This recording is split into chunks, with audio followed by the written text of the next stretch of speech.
இப்போ சிறுதானியங்கள்னு எடுத்தீங்கன்னா வந்து தினை, கம்பு, கேழ்வரகு இதெல்லாம் தான் முழுசா கிடைக்குது. ஏன்னா இதான் ஹியூமன் பீயிங் தோலோட சாப்பிட முடியும். ஸோ இதை தான் நம்ம முளை கட்ட முடியும். கேழ்வரகு, கம்பு இல்லை தெனை.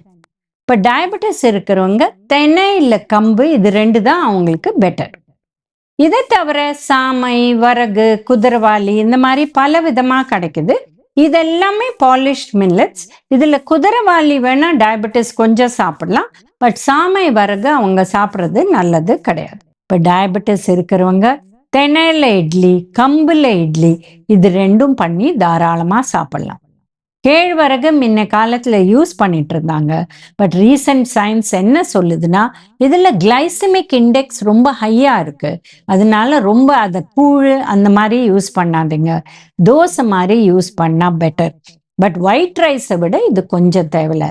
பட் தெனை கம்பை விட இது பார்த்தீங்கன்னா தெனை கம்பு பெட்டர் அப்படின்னு அந்த மாதிரி யூஸ் பண்ணலாம்.